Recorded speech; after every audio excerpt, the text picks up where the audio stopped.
Hello વેનેસ જૂના BCom ના વિદ્યાર્થી મિત્રો કેમ છો? આપ સૌ મજામાં છો? હું છું કૃણાલ સર.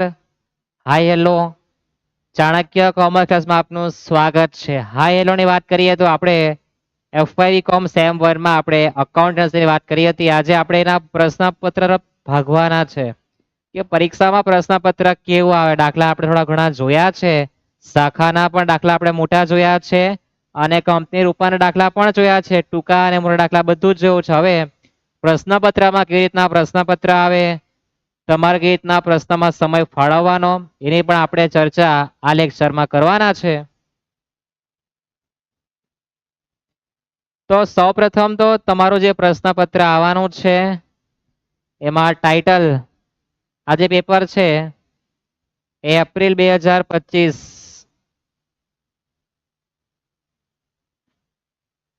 શબ્દ સાંભળે એટી ગેટી ડિસેમ્બરમાં તમારી કે નવેમ્બરમાં પહેલી પરીક્ષા આવે, પછી તમે જો એમાં નપાસ થાવ તમારે ફરી પાછી પરીક્ષા આપી એપ્રિલ 2025માં આવે, એને કહેવાય એટી ગેટીની પરીક્ષા. એનું પ્રશ્નપત્ર આપણે આજે પહેલા જોવાના છે.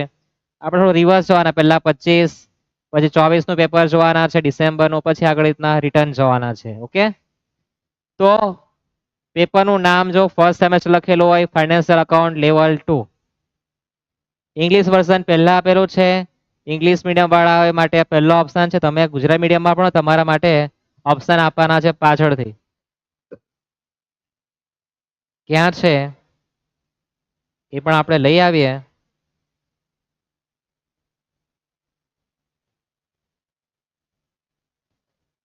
તો આ તમારું ગુજરાતી વર્ઝન અહીંયા શરૂઆત થાય. પહેલા ઇંગ્લિશ વર્ઝન હતો, પછી આ ગુજરાતી વર્ઝન. તમે જો ઘણા બધા પેજ આવે છે ને. ટૂંકા પ્રશ્ન ગમે તે 5, 10 માર્ક, એનો મતલબ દરેકના 2 માર્ક છે. તમને 7 પ્રશ્નો આપવાના છે. કેટલા આપવાના છે? 7. એમાં તમારે કોઈ કેટલા કરવાના? માત્ર 5. 7 કરો તો એ વાંધો નથી. કોઈ ખોટું પડે ભૂલથી પણ, ઉતાવળમાં આંબા પાકે નહીં, તમે પકાઈ નાખે એકાદ ખોટું પડે, તમારા 6 તો સાચા જ, તમે 10 માં 10 માર્ક મળવાના જ છે. તો આ તમારું પેપર છે. 7મા પ્રશ્ન બીજા પાના પર બી છે. એવું નહીં કે એક પાના બધું આપી દે, કટ માર્યા પાછળ બી આપ્યું આખું વાંચવાનું. પ્રશ્ન નંબર 2 જો 14 માર્કનો છે ને 14 માર્કનો. કોનો દાખલો છે? શાખાનો. વાહ, શાખા તૈયાર થઈ ગયા એમ ને તું. ત્યાર પછી એના અથવામાં કોઈ દાખલો નહીં આપ્યો કે 7-7 માર્કના 2 દાખલા આપ્યા. શાખામાં જો ઘસારો બીજા પાના પર આપી દીધો, તમે પહેલા પાના ફાફા મારે એટલે પહેલા આખું પ્રશ્નપત્ર જોવાનું, પછી તમારે ગણવા બેસવાનું કે મારે કયો દાખલો પસંદ કરવાનું, કાં ચોકઠું બેસાડ્યું તે પણ જોવાનું. 7-7 માર્કના 2 દાખલા છે. પાકસર માળખાનો દાખલો છે અને ઉપર દેવાદારનું ખાતું બનાવવાનું, શાખા ખાતું જે આપ્યું હોય તે. પ્રશ્ન નંબર 3 દેખાડ રૂપાંતર, રૂપાંતરનો દાખલો છે. એક જ પાના પર છે. પછી એના અથવામાં દાખલો પૂછેલો છે એ 7 માર્કનો રૂપાંતરનો, આપણે પાકસર માળખાનો, પછી રૂપાંતરનો દાખલો છે. જોઈ શકો છો સરખા પ્રમાણમાં નફો નુકસાન વહેંચતા ભાગીદારો છે અને બીજા પાના પર પણ માહિતી આપી છે. સમજાય? પછી તમારી થિયરી 12 માર્કની, તમારે 4-4 માર્કમાં ધંધા કરવાના, 4-4 માર્ક. તમારે કોઈ પણ 3 લખવાની, બહુ સમય તો બધી જ લખ્યા વાંધો નથી, જેમાં સારામાં સારા માર્ક તમને આપી દેવાના છે. પાકસરનો અર્થ અને મહત્વ, લાંબાગાળાની જવાબદારી અને ચાલુ જવાબદારી, આંતર શાખા વ્યવહાર, હિસાબ માહિતીનું લક્ષણના અને ખરીદ કિંમતની પદ્ધતિ. ચેપ્ટર આપણું શાખામાંથી છે. પછી પહેલા 2 એ પાકસર માળખું છે એમાંથી છે, અને ખરીદ કિંમત એટલે આપણી રૂપાંતરની બેનપણી. તો આ તમારું પ્રશ્નપત્ર. તમારે એ પસંદ કરવાનું કે 2 કલાકમાં મેં સારામાં સારું શું લખી શકું, શું ગણી શકું, એના પર ધ્યાન આવવું જોઈએ. કોઈ પેપર હોય તમારું, ખ્યાલ આવે?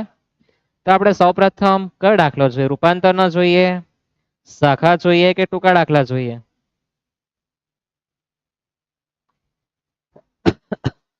તમે કીધા હતા આપણે ખરીદ કિંમત સુધી નાખીએ, તમે કહેતા હોય તો. તમારી ઈચ્છા નહીં હોય તો આપણે શાખા બી ગણીએ. શાખાનો એક હવાલો બીજા પાના પર છે, એ પણ આપણે જોયું છે ને. ટૂંકા દાખલા થોડા આપણે જોઈએ. તારી શરૂઆત કરીએ. તમારા લોકોને થોડી ઇજ્જત રાખીએ આપણે. એમ તો તમારી બહુ ઇજ્જત છે, પણ કોઈ કોઈ વાત તમારે લૂંટાઈ જાય કદાચ. કોઈ પણ આપણે દાખલા ગણવાના છે.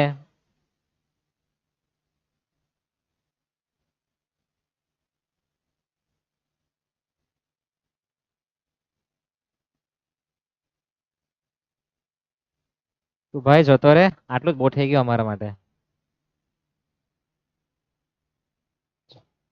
હવે તમે કે રીતે આપણે દાખલા ગણીએ 5, તો આપણે શાખા અને રૂપાંતર દાખલા આપણે જોઈએ, એના દાખલા આપણે હમણાં ગણવાના છે. રકમ તમને દેખાવી જોઈએ, કેટલી મસ્ત મજાની છે. પહેલો દાખલો વાંચો. સોલ્યુશન આપણે અહીંયા જ કરવાના છે, બીજા પાના પર જવાના નથી. એક ભાગીદારી પેઢીને કંપની તરફથી 50,000 ઇક્વિટી શેર દરેક ₹10નો એક એવા ખરીદ કિંમત પેટે મળ્યા, જેમાંથી 3/5 ભાગના શેર 10% વત્તા પ્રીમિયમે વેચે છે. પેઢીના ચોપડે શેર વેચાણની આમ નોંધ લખો. શેર વેચાણની આમ નોંધ લખવી હોય તો શું આમ નોંધ આવે? તમે શેર વેચો તો પહેલા આમ નોંધ પેદા કરવાની, રૂપિયા પછીની વાત. તો વેચો તો રૂપિયા આવવાના, રોકડા બ્લેક બેંક ખાતે ઉધાર, શેર જાય તો જમા. પણ આપણે એક ટોપિક શીખેલા યાદ છે, જો વટાવ હોય તો માલ મિલકત નિકાલ ખાતું ઉધાર કરવાનું અને પ્રીમિયમ શું કરી દેવાનું? જમા. ક્યારે? શેર વેચો ત્યારે જો પ્રીમિયમ થી હોય તો માલ મિલકત જમા અને વટાવ થી હોય તો માલ મિલકત ઉધાર કરવાનો. તો પ્રીમિયમ થી વેચા છે તો આપણે પહેલા આમ નોંધ લખી દઈએ. બેંક ખાતે ઉધાર, પ્રીમિયમ થી વેચો તો પ્રીમિયમ એટલે તમારો નફો લેણતા વેચતા છો કેવું માંગે તે શેર ઇક્વિટી શેર ખાતે અને તે માલ મિલકત નિકાલ ખાતે કાઉન્સમાં નફો લખી મૂકવાનો એટલે વાટા પટી જાય. તો આ તમારી આમ નોંધ શું બને તમને પહેલા આવડવું જોઈએ. શેર વેચે તો પૈસા બેંક ખાતે ઉધાર, શેર જ્યારે શેર જમા કરવાનું, અને પ્રીમિયમ થી વેચે તો માલ મિલકત નિકાલ ખાતું જમા કરવાનું, વટાવ થી વેચે તો માલ મિલકત નિકાલ ખાતું ઉધાર કરવાનું. આટલું અહીંયા ફિટ થઈ જવું જોઈએ. પછી શું કરવાનું? તો આપણે ચર્ચા કરી છે કે જ્યાં શેર છે ત્યાં ધંધો કરવા જવાનો, તો આપણે શેરના કાઉન્સમાં લખી દઈએ કે ભાઈ 50,000ની સંખ્યા છે, એમાંથી મેં વેચું કેટલા? 3/5 અને એક શેર છે કેટલા રૂપિયાનો? વાંચો છો પહેલી લાઈનમાં, શેર દીઠ ₹10નો છે તો ગુણ્યા 10, તો 50,000 ગુણ્યા 3/5 કરો એટલે કે તમે 30,000 શેર વેચવાના, તમને મળેલો 10ના ભાવે તો ગુણ્યા 10, તો 3 લાખ રૂપિયાનો તમારો શેર જવાનો છે. એમ કે હવે 10% પ્રીમિયમ થી વેચે તો આપણે યાદ છે પ્રીમિયમ કોના પર ગણાય? દાર્શનિક કિંમત પર 10 વત્તા 10% કરો તો ₹11 તમને મળે. આ 11 માંથી વચ્ચે જે ₹1નું સેટિંગ થયું એ તમે શું લીધું હશે? પ્રીમિયમ, અથવા તો એ શું હશે? નફો. તો 50,000 એમાંથી વેચા 3/5, નફો કેટલા આવ્યો તમારો? ₹1. યાદ છે ને? લાંબા દાખલા આપણે ગણતરી કરી કે 10 વત્તા 10% એટલે ₹11 થતા હતા. ₹10ની વસ્તુ વેચો 11માં, ₹1 શું થાય? નફો. તો 50,000 ગુણ્યા 3/5 ગુણ્યા 1 કરો એટલે 30,000 થાય. કેટલા થાય? 30,000. તો તે 3 લાખનો શેર 30,000 નફો તમે વેચો કેટલામાં હોય? 3,30,000માં. આમાં કઈ ઘડામણ?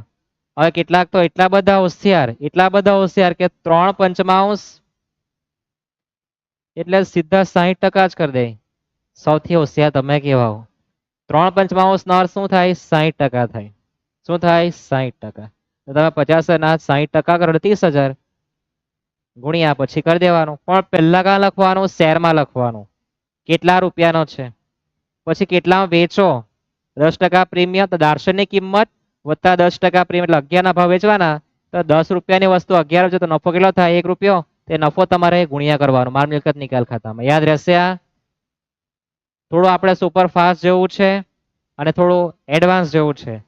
તમારે સમજવું હોય તો ટુકડા દાખલા આપણે અગાઉ ગણેલા છે ત્યાં બધું શાંતિપૂર્વક બધું સમજાવેલું છે. તમને જો કન્ફ્યુઝન લાગતું હોય એકવાર ત્યાં જોઈ લેવાનું, અને કન્ફ્યુઝન નહીં લાગતું હોય લાઈક કરી દેજો. હા, લાઈકની જરૂર છે. તો આ તમારો 2 માર્કનો દાખલો છે. કેટલા માર્કનો છે? 2 માર્કનો. ત્યાર પછી પાકસરનું માળખું જો આપણું પિક્ચર આવ્યું નથી એટલે આપણે નેક્સ્ટ ટાઈમ એને જોશું. ત્યાર પછી શાખા આપેલો છે. આને આપણે થોડી રમત કરીએ આપણે એટલે સારું દેખાશે.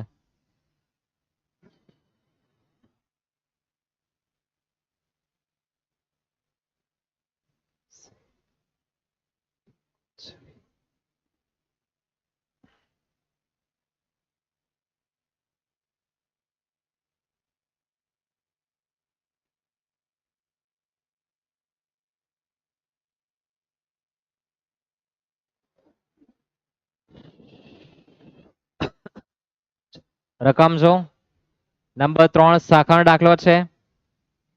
સૂચના આપી છે કે મુખ્ય ઓફિસે 28/3/24 ના રોજ 4 લાખનો માલ શાખાને મોકલેલો છે, જે શાખાને 5/4/24 ના રોજ મળ્યો છે. આપણું હિસાબી વર્ષ 31/3 પૂરું થાય છે. મુખ્ય ઓફિસના ચોપડામાં આમ નોંધ લખો.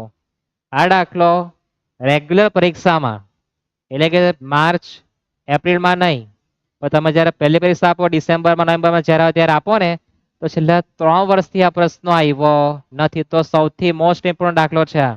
નથી આવ્યો તો આવી શકે. તો મુખ્ય ઓફિસ ચોપડામાં આમ નોંધ લખવાની છે. મુખ્ય ઓફિસ શું કરે? માલ મોકલે.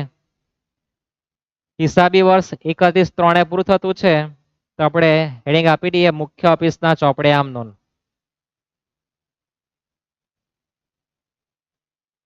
મુખ્ય ઓફિસના ચોપડે આમ નોંધ. કઈ તારીખે માલ મોકલે મુખ્ય ઓફિસ? 28/3/24. વાંચો પહેલી લાઈન જો. 28/3/24 માલ મોકલે એટલે માલ જાય કોના પર? જાય શાખા પર.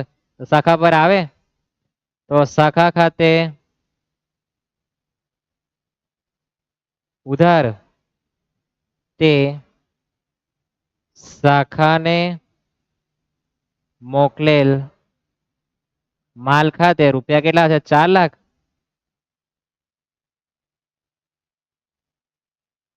શાખાને માલ મોકલે, શાખા પર જાય, શાખા ખાતે ઉધાર શાખાને મોકલેલ માલ ખાતે. હવે શાખાને મળ્યો 5/4/24, ચોથા મહિના મળ્યો. આપણે તો આપણું હિસાબી વર્ષ 31/3/24 આપણે હિસાબ લખવા બેઠા. આપણે એટલે કોણ? મુખ્ય ઓફિસ. તો આપણે હિસાબ લખવા બેઠા તો માલ મોકલી આપેલો એટલે આપણે નોંધ કરી નાખી. પણ માલ હજુ મુખ્ય આપણે શાખાને કઈ તારીખે મળે? 5/4 મળે. શાખાને ફોન કરીને પૂછતા માલ મળી ગયો?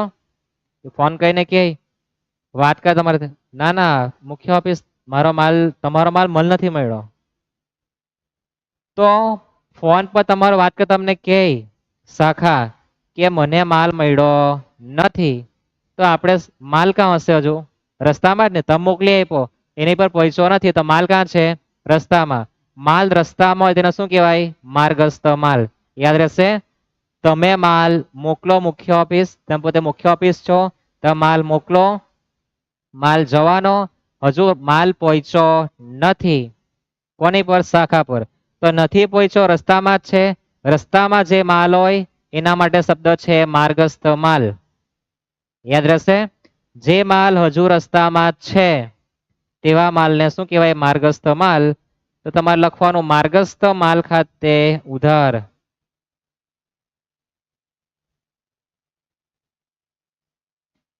તે શાખા ખાતે 4 લાખનો માલ મોકલેલો છે, હજુ રસ્તામાં જ છે, તો એ માર્ગસ્થ માલ કહેવાય. યાદ રહેશે ને.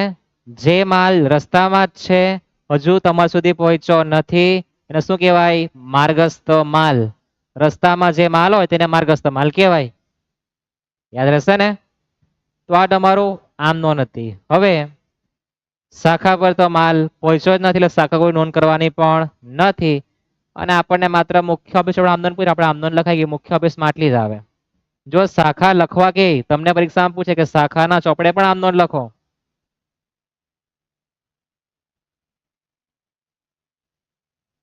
તો શાખા પણ 31, 3, 24 લખવા બેસે એને કોઈ માલ મળતો નથી, તે લખી દે કે નોંધ થશે નહીં. શું લખશે? નોંધ થશે નહીં. કેમ? માલ મળે તો નોંધવા જવાનું ને. ત્યાં પણ 2 માર્ક આવી ગયા. સહેલું જ છે ને. આપણે મોકલેલી માલ શાખામાં ઉધાર કરતા તે લખેલું છે. રસ્તામાં તો માર્ગ હસ્તો માલ. સમજાય આટલું? 2 માર્ક બીજા પણ આવી ગયા. ત્રીજો દાખલો જોઈએ. નંબર 6.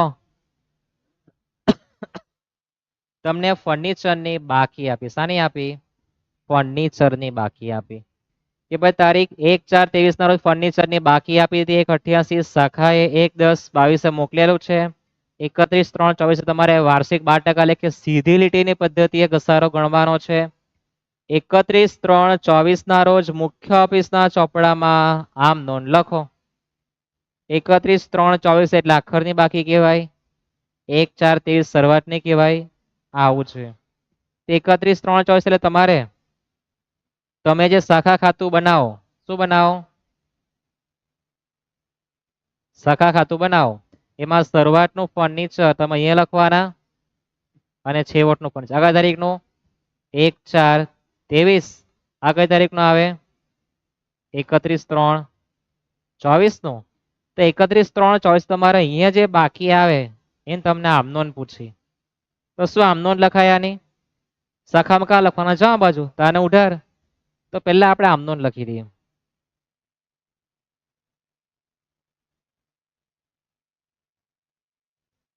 શાખાના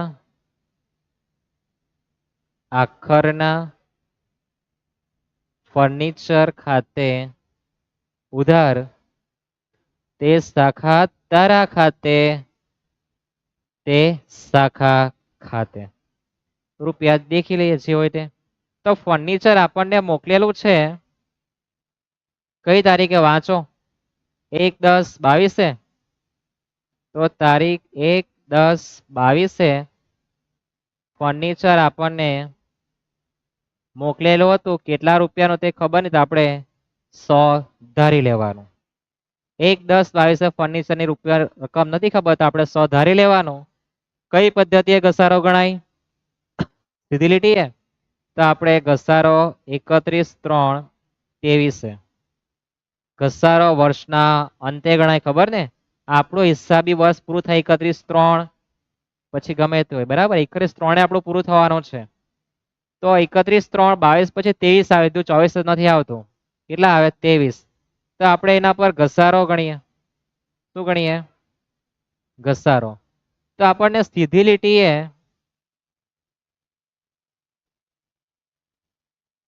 ઘસારો 12% આપ્યો. આ 12% નો મીનિંગ એવું થાય કે 12% 12 માસના છે. કેટલા માસના? વાર્ષિક ટકા એટલે 12 માસના કહેવાય ને, તો 12 માસના 12%. તો આપણે જો સમયગાળો જો 1/10 થી 31/3/23, આખું વર્ષ નથી. જો માત્ર કેટલા મહિના હતા? 10, 11, 12, 1, 2 ને 3, 6 માસ થયા. તો 6 માસનો ઘસારો છે, તો 12 માસનો 12%, તો 6 માસના 6% ઘસારો તમારો થવાનો છે. તો તમારી બાકી 94 આવે કઈ તારીખની? 1/4/23. ઘસારા બાદની કિંમત તમારી બાકી કહેવાય. કેટલી આવે? 94%. 94 લખો તો વાંધો, ટકા લખો તો વાંધો નથી. 94% તમારી બાકી રહેવાની, જે તમને રકમમાં છાપીને આપી છે. ગુલાબી આંખે જો તેરી દેખી દીવાના યે દિલ. કેટલી બાકી આપી? 1/88. તો 1/4 તમારે બાકી આપી 1,88,000. કેટલી આવે? 1/88.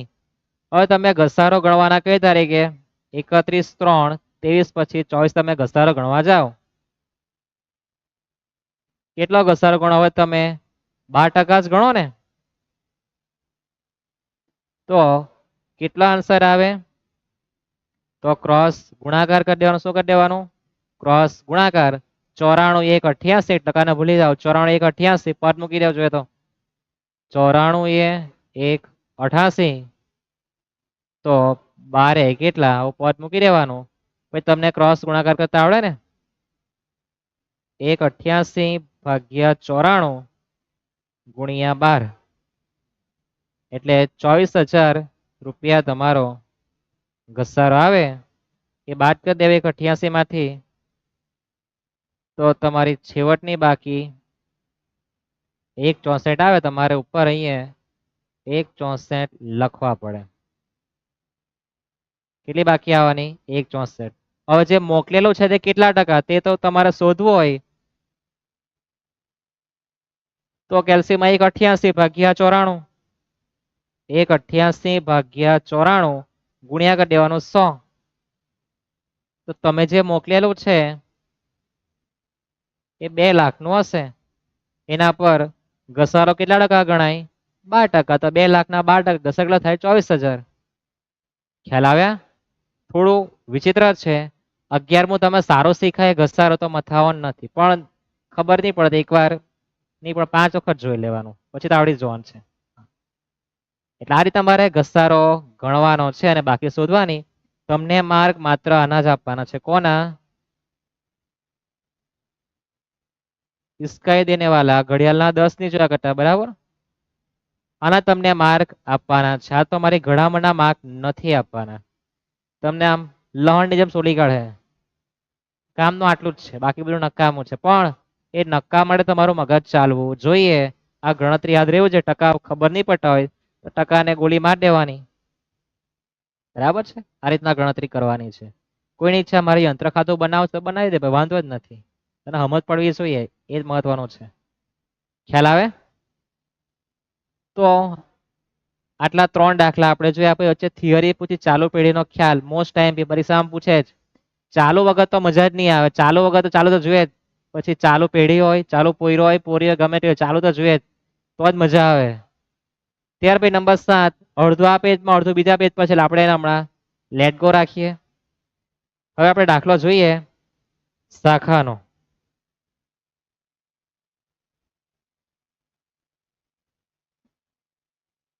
તો શાખામાં થોડું આપણે ઝડપથી કામ કરવાના છે, એટલે સ્પીડમાં દાખલો ભાગવાનો છે. યાદ રાખજો.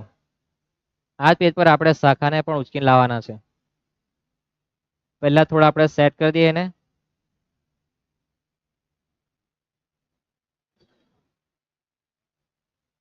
માણસ બોલાવી લઈએ આપણે.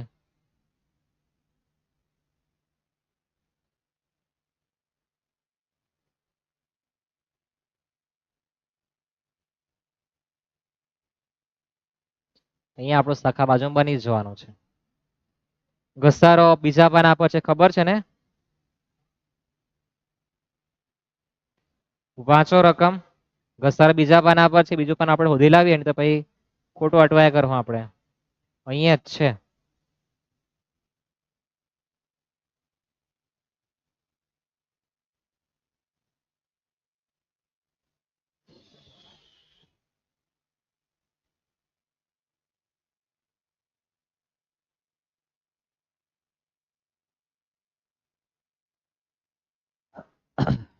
તો આપણી રકમ છે, વાંચીએ.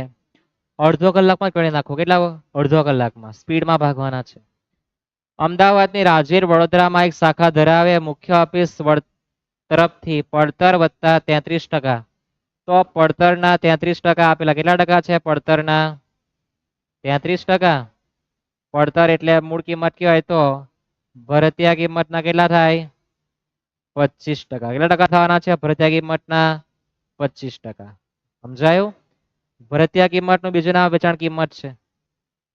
પછી 31/3/24 ના રોજ તમારે માત્ર શાખા ખાતું બનાવવા કીધું. કીધું ને? કીધું વેપાર ખાતું બનાવ, નફા નુકસાન બનાવ. કેટલો સારો માણસ. શાખા ખાતું જ પૂછ્યું. બહુ સારો માણસ. તારા જેવો માણસ તો અમને મળે તો અમારું તો સદભાગ્ય થઈ જાય કે.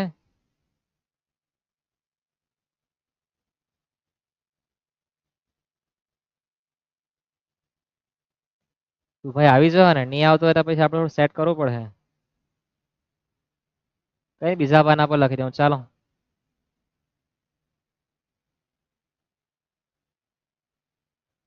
શાખા ખાતું.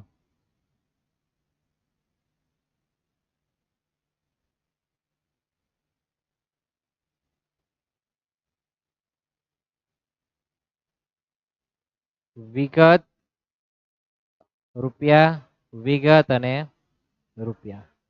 તમને માહિતી આપી જ છે. લખતા જઈએ અને ગણતા પણ જઈએ. પહેલા આપણને આપેલું છે 1/4/23 ની બાકી. એમાં હાથ પર સ્ટોકની બાકી છે, દેવાદારો છે, હાથ પરની પેટા રોકડ, ફર્નિચર ફિક્સચર, લેણદારો, અગાઉથી ચૂકવેલ ભાડું. તમને આટલી બધી બાકી આપી ને. તો તમે જો હાથ પર સ્ટોક, દેવાદાર, હાથ પર રોકડ, ફર્નિચર ફિક્સચર, શાખા લેણદારો, ચૂકવેલ ભાડું. તો લેણદાર એ દેવું, બાકી બધું મિલકતના કોયરા છે ને. તો લખી દઈએ આપણે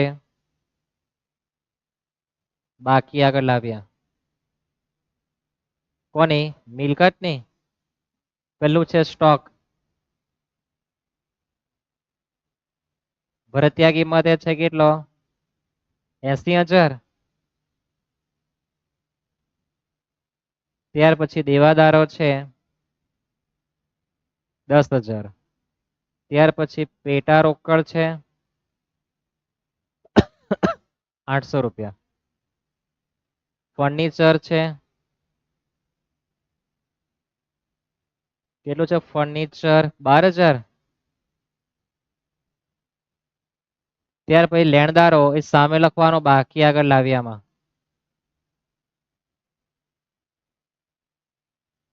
મિલકતની બાકી ઉધાર, દેવાની બાકી જમા 6,000. ત્યાર પછી અગાઉ ચૂકવેલ ભાડું, એ પણ મિલકતમાં જ આવે. કાઉન્સમાં તારીખ આપેલી છે કે ભાઈ 30/6/23.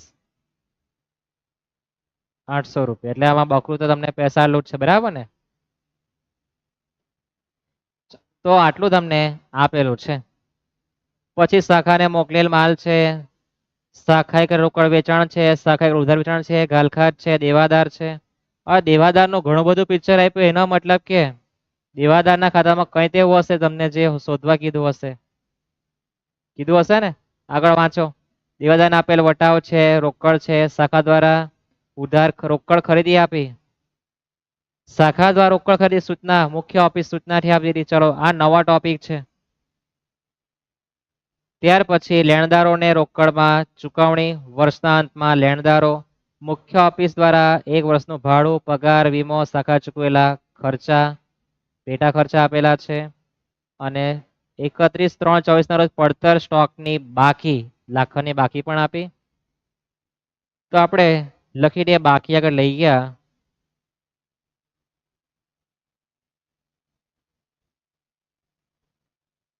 એમાં તમને સ્ટોક પડતર કિંમત આપેલો છે કેટલો? 1,30,000. પછી તો ઘસારો જ છે. હવે યાદ રાખવા, પડતર કિંમત જ છે એટલે એમાં નફો નહીં લખાય. શરૂઆતનું છે એમાં સામે નફો લખી દે, સ્ટોકનો નફો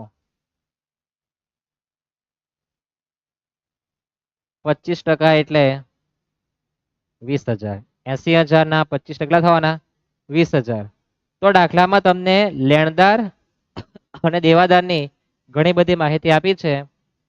તો આપણે દેવાદારનું ખાતું પણ બનાવી દઈએ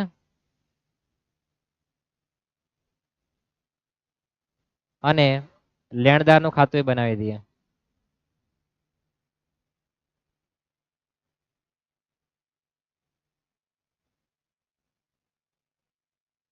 સમજાયા? દેવાદારની બાકી આપી, શરૂઆતની છેવટની બાકી આપી નથી. બીજા વાના પર તમે જોઈ શકો, તમને માત્ર ફર્નિચર પર 10% ઘસારાની માહિતી આપી છે, બરાબર ને?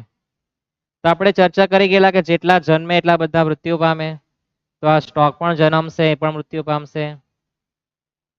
આ દેવાદાર પણ આવશે, પેટા રોકડ પણ આવવાનું છે, ફર્નિચર પણ આવવાનું છે, અને અગાઉથી ચૂકવેલ વીમો પણ આવવાનો છે. વીમામાં તો કાઉન્સમાં બકરું છે કે 30/6/23. 31/3/24 આપણું પિક્ચર પૂરું થાય. ક્યારે આપેલો છે વીમો? 30/6/23 થી ક્યાં સુધીનું? 30/6/23 સુધીનું. ક્યાં સુધીનું? 30/6/23. કેટલા મહિનાનું છે? 3 માસનું એડવાન્સ છે ને? અહીંયા કેટલો આવે? તો તમને કશે વીમાની માહિતી આપી જો. વીમાની ચુકવણી 30/6/24. આપી ને, તો ત્યારે વીમો લખ્યું ત્યારે આપણે ચર્ચા કરવાના છે. એટલે વીમો આપણો 31/3/24 પૂરો થાય એવું આપણને આપતા નથી. આ નવા ટોપિક શીખવાનો છે, જોઈએ જે આવે તે. ત્યાર પછી બાકીના વ્યવહાર લખી દઈએ. આ આપણું પિક્ચર હતું, યાદ છે ને? એ તમારા બાકી આગળ લઈ ગયા તમારા લેણદારો. તો જે આ છાપકામ હતું તે પતી ગયેલું છે. લેણદાર દેવાદારના ખાતામાં બાકી લખી દઈએ. દેવાદારમાં ઉધાર બાજુ બાકી આગળ લાવ્યા, બાજુ બાકી આગળ લઈ ગયા. લેણદારમાં ઊંધું આવે, બાકી આગળ લાવ્યા,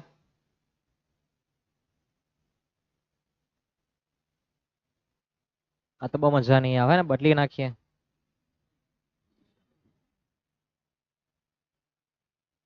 અને આ બાજુ બાકી આગળ લઈ ગયા. તમને દેવાદારની બાકી કેટલી આપી? શરૂઆતની 10,000 અને લેણદારની બાકી કેટલી આપી છે? 6,000. દેવાદારો 10,000 અને લેણદારની બાકી કેટલી આપી? 6,000. છેવટની કઈ બાકી આપી નથી, નથી આપી ને. હવે મહત્વના ટોપિક છે. હવે આપણું પિક્ચર શરૂ થવાનું. અત્યારથી બધું જૂનું જ હતું. ખાતા પાડો, બાકી લખો. લેણદારનું ખાતું કેમ બનાવ્યું, દેવાદારનું ખાતું કેમ બનાવ્યું, તેમાં આપણે છેવટની બાકી જોઈતી છે. એટલે વર્ષ દરમિયાનના વ્યવહારો વાંચો તો શાખાને મોકલેલ માલ 2 લાખનો છે.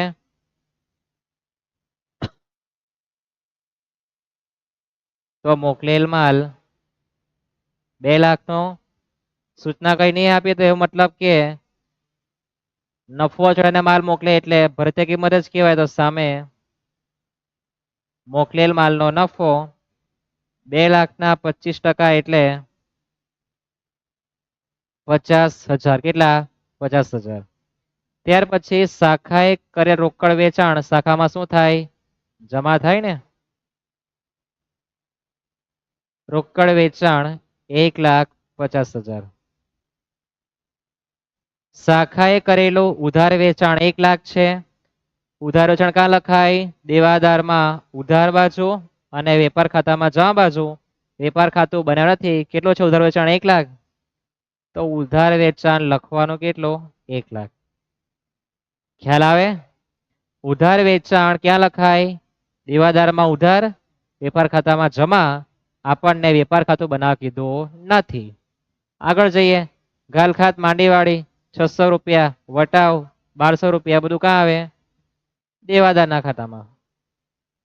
વટાવ 1200 અને ગાલખાત 600 રૂપિયા. ત્યાર પછી દેવાદારો પાસેથી મળે રોકડ કેટલી આપી? 60,000. તો દેવાદારમાં જમા બાજુ મળેલ રોકડ 60,000. આ બધી સિમ્પલ એન્ટ્રી આપણે શીખી ગયા તે જ છે. ઝડપથી આપણે જતા છે. ત્યાર પછી સૌથી નવો ટોપિક છે તે શાખા દ્વારા રોકડ ખરીદી. કોના દ્વારા? શાખા દ્વારા રોકડ ખરીદી મુખ્ય ઓફિસની સૂચનાથી. આ નવા ટોપિક છે. ટ્રેલરમાં પણ હતું નહીં હતું ને? હા, નવા ટોપિક લાવ્યા છો. વીએનએસ જેવું છે. અબ તક આપને દેખા નહીં એવું જ લઈને આવે. તો શાખા શું કરે? ખરીદી કરે. કોની સૂચનાથી? મુખ્ય ઓફિસની. તો મુખ્ય ઓફિસમાં લખવાનું ઉધાર બાજુ રોકડ ખરીદી.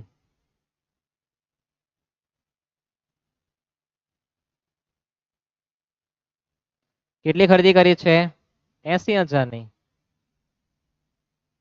તો શાખામાં શું કરવાનું? ઉધાર અને ખરીદી ક્યાં લખવાની? વેપાર ખાતામાં.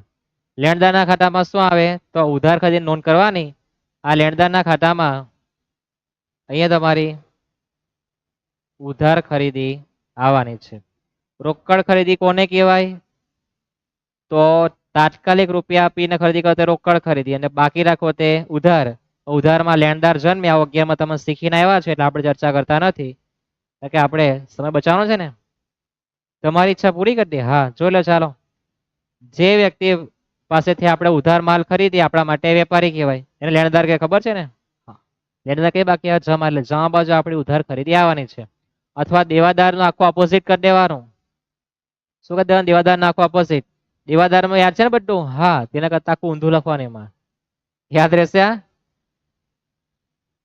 ત્યાર પછી લેણદારોને રોકડમાં ચુકવણી. લેણદાર પૈસા આપી દીધા. કેટલા છે? 12,000. તો દેવાદાર પછી રોકડા મળતા આપણે જમા કરતા, લેણદારમાં ઊંધું કરવાનું કીધું ને, આપણે ચર્ચા કરી. તો અહીંયા આપણે રોકડમાં ચુકવણી કેટલી કરી છે? રોકડમાં ચુકવણી 12,000. તો રોકડમાં ચુકવણી 12,000. અહીંયા રોકડા મળતા તો દેવાદારમાં જમા, યાદ છે ને? અને શાખામાં જમા. લેણદાર એનો ભાઈ આખો ઊંધો ચાલે. અહીંયા શું કરાય? રોકડની માહિતી ઉધાર, તો શાખામાં શું કરી દેવાનું? ઉધાર. લેણદારને ચુકવણી 12,000. ખ્યાલ આવે? નવું નથી, જૂનું જ છે, પણ નવી બાટલી આપી. ત્યાર પછી વર્ષના અંતમાં લેણદારો કેટલા આપ્યા? 14,000. તો લેણદારની બાકી આપી કેટલી? 14,000. છે ને ઈઝી વસ્તુ, કઈ લેવાની નહીં મળે, ઊંધું લખવાનું. તો લેણદારની બાકી તમારે અહીંયા પણ લખવાની કેટલી? 14,000. એટલે બાકી તમને આપી જ છે લેણદારની. કેટલી આપી છે? 14,000. પછી બધા ખર્ચા આપ્યા. 1/7/23 ચૂકવેલા એમ કે. પગાર આપ્યો 4,000.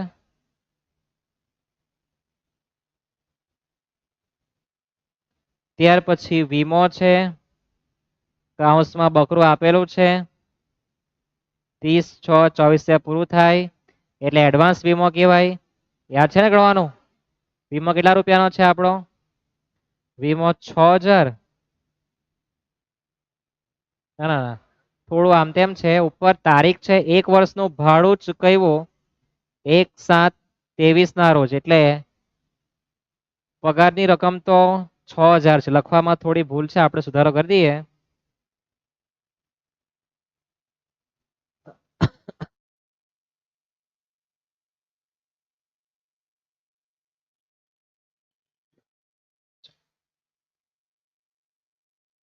વાંચો.